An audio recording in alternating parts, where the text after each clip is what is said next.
Salut les Beauty Books, c'est Marie et bienvenue sur ma chaîne.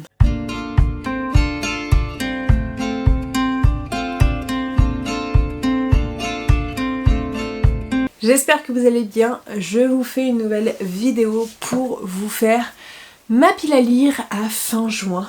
Vous faire un petit état de ma pile à lire, j'ai mon chariot juste à côté, je vous ferai un petit close-up pour vous montrer un peu l'organisation de mon chariot. En gros j'ai un chariot Ikea où j'ai deux rangées de livres, d'un côté les brochets, de l'autre les poches, et c'est rangé à peu près par maison d'édition pour les gros trucs. Donc on va commencer maintenant. Vraiment je le fais à date, voilà, je filme un petit peu en avance, je sais pas quand est-ce que je vais monter et mettre en ligne cette vidéo, mais voilà, à fin juin, voilà l'état de ma pile à lire. Je crois que je suis à peu près à 45 livres, 46 peut-être. Comme on est encore pas totalement en fin de mois, vous voyez que j'ai toujours un livre qui est de côté mais qui n'est pas encore commencé, donc je sais pas si je vais avoir le temps de lire ce livre. Il s'agit de Divine Rivalité.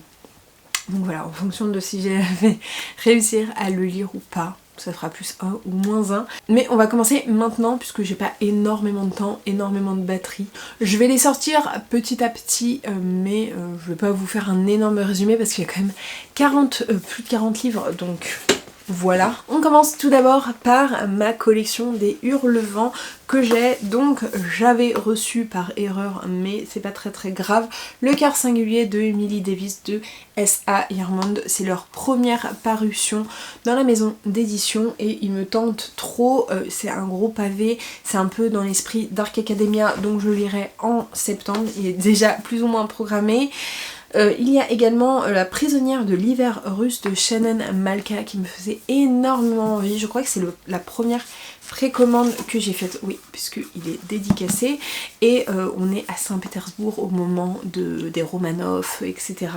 Donc j'ai très envie de découvrir. J'ai jamais lu de Shannon Malka, j'ai pas lu encore La Duchesse de Buckingham, mais voilà, il me faisait très envie, mais vu le titre, je vais le laisser pour cet hiver. Un roman qui me fait assez peur, il s'agit du Serment des Langues-Brumes, de Josepha Juliet.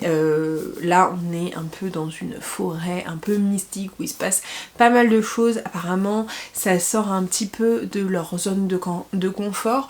Je pense plus me le faire vers octobre, novembre, voilà. Pour moi c'est un peu pendant la saison un petit peu creepy, mais il me tarde trop, même si j'ai un petit peu peur. Et le prochain Hurlevent que je vais lire, il s'agit de Nuit d'orage à Haute-Rive de Juliette Galliani, donc que je vais me mettre pour le mois d'août. J'étais en train de me dire qu'il n'était pas du tout dans ma pile à lire du mois de juillet, mais c'est pour le mois d'août. On est dans l'été à Lyon en 1954, apparemment il y a une espèce d'enquête, on est dans une maison familiale, etc. Il me tente beaucoup trop. Donc voilà les 4 Hurlevents que j'ai. Ensuite j'ai 3 projets secrets de Brandon Sanderson. Donc il y en a 2 que je vais pouvoir lire assez rapidement. Le troisième qu'il va falloir que je lise en 100 000 millions d'années, puisque il est dans tout le Cosmère avec Au milieu des archives de Rochard. Donc le prochain que je lirai, je pense, c'est Manuel de survie du sorcier frugal dans l'Angleterre médiévale. En plus j'ai vu qu'il était en audio, donc je pense que je vais me le faire en audio. Vraiment, je suis très contente que les projets secrets soient sortis en audio. J'ai également donc Yumi et le peintre des cauchemars, voilà. Et bien sûr L'Ensoleillé, donc c'est celui-ci que je ne pourrais pas lire tout de suite puisqu'il faut avoir lu certains tomes des archives de Rochard avant de pouvoir lire celui-ci. Et les archives de Rochard, il faut d'abord que je finisse Mistborn, que je lise Warbreaker et que je commence les archives de Rochard. Ma dernière acquisition, et pas des moindres, elle est magnifique. Il s'agit du dernier Carissa Broadbent, donc Les braises de la guerre, donc le premier tome de La guerre des cœurs égaré, et voilà cette beauté, il est magnifique. J'ai beaucoup hésité entre le brochet et le relié, mais franchement la couverture du relié était beaucoup plus jolie que la couverture du brochet comme ça. Bref, c'est vraiment un hyper bel objet livre. Il ne va pas faire long feu dans ma pile à lire, donc j'ai trop hâte de le découvrir. Si vous avez vu ma pile à lire du mois de juillet, vous savez qu'il est dedans. Et pour ce premier étage niveau au grand format, j'ai encore 2 romans. Le dernier Franck Tillier, donc Norferville chez Fleuve Noir, c'est un one-shot qui se passe dans le froid hivernal, donc je ne vais pas le lire tout de suite. Pourtant d'habitude les Franck Tillier je les lis assez rapidement, mais celui-ci je pense qu'il va attendre. Et j'ai également Un été pour te retrouver de Morgane Moncomble, donc le dernier tome de sa saga Season. Celui-ci non plus va pas faire long feu, je pense que ça va être une de mes prochaines lectures, pas la prochaine, mais une de mes prochaines lectures, une de mes premières lectures de juillet. Je pense qu'il va se lire assez vite et il me tarde trop de le découvrir. Le seul roman de chez Lumen que j'ai dans ma pile à lire et que je vais lire au mois d'octobre normalement, il s'agit de La Société très secrète des sorcières extraordinaires de Sangu Mandala. C'est un cadeau de ma petite Sandra pour mon anniversaire. Voilà, je peux pas le lire autrement qu'en octobre, ça parle de sorcières, donc ça va aller pile poil, c'est de la cozy fantasy. Je suis vraiment désolée pour les pleurs que vous entendez en fond, mais voilà, je suis pas toute seule, donc ça va être, il va falloir faire avec. Donc ouais, j'ai trop hâte de le découvrir. C'est la cozy fantasy où une sorcière est youtubeuse je crois, et on n'a pas le droit de dire qu'elle est sorcière, sauf qu'elle le dit haut et fort, et plus c'est gros, plus personne ne le croit, donc voilà. Mais j'ai hâte, j'ai entendu que des bons avis. Lumen, c'était une maison d'édition que j'aimais énormément, mais je ne lis plus rien de chez Lumen, et c'est très dommage, parce que j'aime vraiment beaucoup. J'ai ensuite 3 Charleston dans ma pile à lire, donc celui-ci j'étais censée le lire ce mois-ci, ça a été un fail. C'est L'année prochaine à la Havane de Chanel Clayton. Voilà. Donc finalement il s'appelle bien L'année prochaine à la Havane. Mais voilà, ça se passe à Cuba en 1958, je pense que c'est sur une double temporalité. Donc j'ai hâte quand même de découvrir, même s'il me fait un peu peur. Et il y a des pages de collé, je l'ai eu pour 8 € je crois, ou 6 € et quelques. Donc voilà, un livre que je vais lire dans pas très longtemps, c'est Le parfum des citronniers de Christina Campos, qui crie l'automne absolument, et on est à Majorque en 2010. Et le dernier de Clarissa Barr, il s'agit du Secret des Agabantes, donc le tome 1, Flora et Joséphine. C'est un beau pavé, mais on va être sur une double temporalité comme d'habitude avec des secrets de famille, et on va se remettre dans Paris dans les années 1930. Je me dépêche, nous avons 3 hardbacks. Donc d'abord j'ai Chain of Gold, donc ça c'était une édition Illumicrate je crois, il est magnifique, mais c'est le seul que je vais avoir comme ça, les autres sont déjà parus et sont en revente hyper cher. Donc là on est sur le premier tome de la saga des dernières heures, donc c'est La chaîne d'or qui reprend les enfants des origines, de The Mortal Instrument Origins. C'est tout ce que je sais, mais de tous les cas c'est une lecture que je vais faire au mois de juillet. Un livre que j'ai très envie de découvrir, une nouvelle saga que j'ai très envie de découvrir, il s'agit de la saga spin-off de Seven Realms de Cinda Williams Shima. Donc là c'est Flamecaster, donc c'est de Shattered Realms Novel, c'est une quadrilogie également, sauf que celle-là n'a jamais été traduite en français, donc il me tarde de pouvoir la découvrir, et je pense qu'on la lira après les Chain of Gold, Chain of Iron, etc. Et j'ai également le dernier roman de Cassandra Clare, donc autre que dans sa saga de Shadowhunter Chronicles. Donc là c'est les chroniques de Castell Lane, et donc c'est le tome 1, le Parlam, et il me tarde de le découvrir. J'ai pris la très belle version reliée. J'ai également reçu par erreur, mais ça va me permettre de découvrir l'autrice, Glen Afrique de Catherine Gebel. Donc ça c'est une version France Loisirs. Voilà, je l'avais reçu par erreur, il m'avait renvoyé le bon livre que je voulais, mais il m'avait dit de garder celui-là. J'ai jamais lu de Catherine Gebel, apparemment c'est une petite réécriture des souris et des hommes. Donc j'ai hâte de pouvoir découvrir. Et j'ai 3 Faubourg Marigny. Hop, que j'ai précommandé ce mois-ci. Ça va être plus pour le mois d'octobre. La Mystère Librairie de Blackwood Abbey. On est... J'ai pas la temporalité, mais on est dans un manoir. Ça a l'air très gothique, un peu fantomesque, etc. On parle de bibliothèque. J'ai très envie. Je vous avoue que j'ai quand même craqué en grande partie parce qu'il y a marqué bibliothèque et que la couverture était magnifique. Une autrice que j'ai découvert il y a pas longtemps et que j'adore, donc je vais découvrir le nouveau roman aussi de Hélène Marie Wiseman, donc là c'est Les Orphelins de Philadelphie et on est en 1918. Jeune immigrée allemande, donc j'ai hâte de découvrir tout ça, et un roman que je vais découvrir dans pas très longtemps, donc 1913 à New York et 1993. Donc voilà, les livres disparus de la 5e avenue de Fiona Davis. Donc il me tarde de pouvoir lire tout ça. Je vais retourner mon petit chariot et en fait je vais me dépêcher puisque je vois que la batterie est un peu compliquée.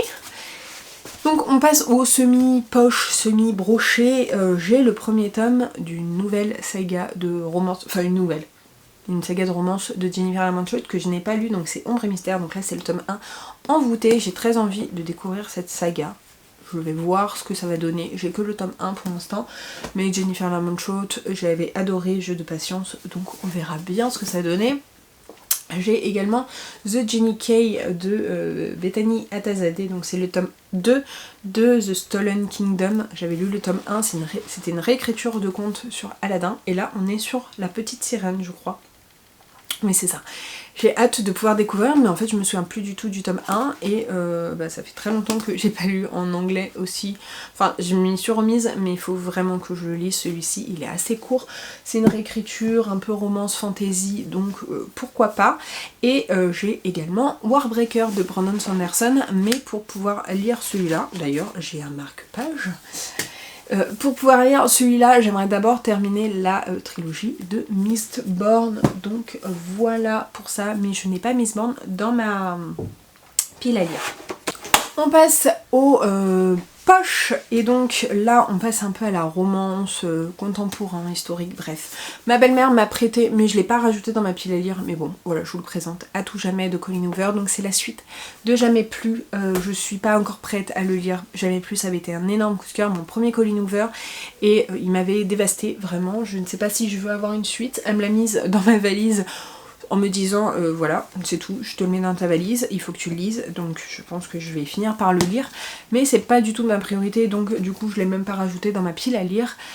Un autre roman d'Hélène Marie Wiseman, c'est le premier que j'avais acheté, je l'ai acheté en poche, du coup il ne va pas aller avec mes autres Hélène Marie Wiseman, mais c'est ce qu'elle a laissé derrière elle, et donc on est à New York en 1929 et en 1995, ça parle d'un asile, de femmes, bref.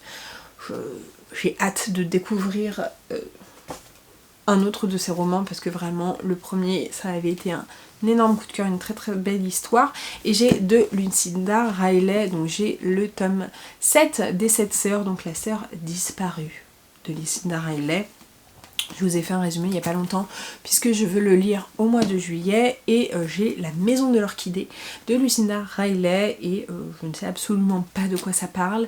Je sais que c'est Lucinda Riley, pour moi c'est une valeur à peu près sûre, donc voilà. Hors ma pile à lire, mais je vous les présente quand même, j'ai la collection des 10-18 avec Society, donc j'ai l'affaire Alice Crimmins, j'ai l'affaire du Golden Gate Killer, j'ai les meurtres du Low Country et j'ai l'affaire Emmett Till. Donc voilà, je les ai laissés dans mon chariot, même s'ils font pas partie de ma pile à lire à proprement parler. J'ai pas acheté le dernier, j'en ai lu déjà un qui est L'inconnu de Cleveland. J'ai très envie de les lire, en plus je crois que les deux premiers sont en audio, donc voilà, c'est une saga que j'aime beaucoup. C'est des true crime qui se passent aux États-Unis, qui reprennent des grandes affaires, et je trouve que c'est hyper bien écrit, c'est traité par des journalistes, bref, c'est hyper sympa. Alors avant de passer au plus gros de mes poches, où je me rends compte que c'est vraiment les thrillers, je vais vous présenter 5 romans de SFFF que j'ai.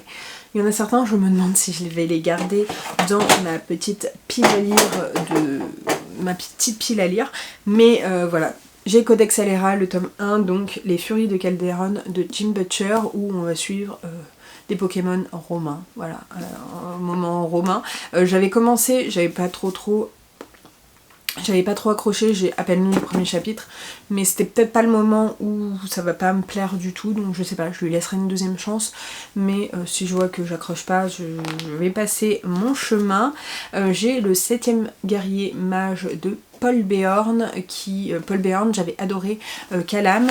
Celui-ci c'est ma petite Sandra qui me l'a offert, elle a adoré celui-là, donc je pense que j'ai très envie de le lire. En plus je crois qu'il est en audio, donc on verra comment je me le fais, mais je pense que je vais attendre qu'il refasse un petit peu froid pour me le lire, mais j'ai très très hâte de le découvrir. C'est une fantaisie écrite par un français, donc hyper bien.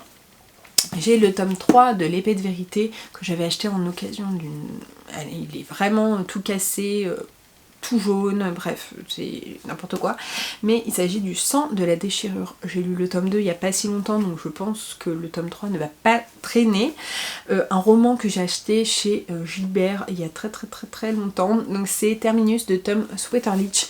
J'ai très envie de le lire puisque Camelot Magicadou a dit que c'était une science-fiction mêlée à un thriller, que c'était hyper bien. Donc j'ai hâte de pouvoir le découvrir. Il me fait vraiment trop envie, mais il passe toujours à la trappe comparé à d'autres malheureusement. Et un autre qui passe à la trappe également et que j'ai envie de lire de façon écrite et pas en audio, il s'agit des Fleurs pour Algernon de Daniel Keyes, qui va parler d'un test scientifique sur une personne qui est un peu limitée de façon intellectuelle et qui va avoir des gènes de souris je crois, et qui vont voir que en fait il s'améliore, enfin je sais pas comment dire, mais en gros il va acquérir de nouvelles capacités, il va devenir un peu plus intelligent, un peu moins... Je sais pas s'il a un autisme au début ou quoi, mais comme quoi ça va beaucoup l'aider, et je crois que justement l'écriture suit un peu cette évolution aussi, donc ça me tente vraiment beaucoup. Et là on va passer au plus lourd, c'est-à-dire tous les thrillers, et c'est là où je me rends compte que j'ai beaucoup de thrillers dans ma pile à lire. Mes dernières acquisitions, il s'agit du Chien de Détroit, des Chiens de Détroit de Jérôme Loubry. Je ne vais pas vous faire les résumés parce que je ne sais pas de quoi ça parle, surtout les thrillers, j'ai pas envie de savoir de quoi ça parle. On a On se reverra de Lisa Jewell, donc ça c'est une autrice que je n'ai jamais découverte encore. On a Jeu de dames de Nicolas Druard qui me fait très envie aussi, j'ai très envie de découvrir. Et on a un premier tome d'une saga de 35 tomes ou un truc comme ça, donc c'est Post-Mortem de Patricia Cornwell, donc c'est des enquêtes de Kay Scarpetta où là c'est une médecin légiste qu'on va suivre. J'ai deux Stephen King, donc j'ai d'abord Rose Madder qui est pas trop un thriller mais plus un roman horrifique, un roman sombre. Par contre thriller, j'ai Monsieur Mercedes aussi qui me fait très envie, ça fait plus d'un an que je les ai.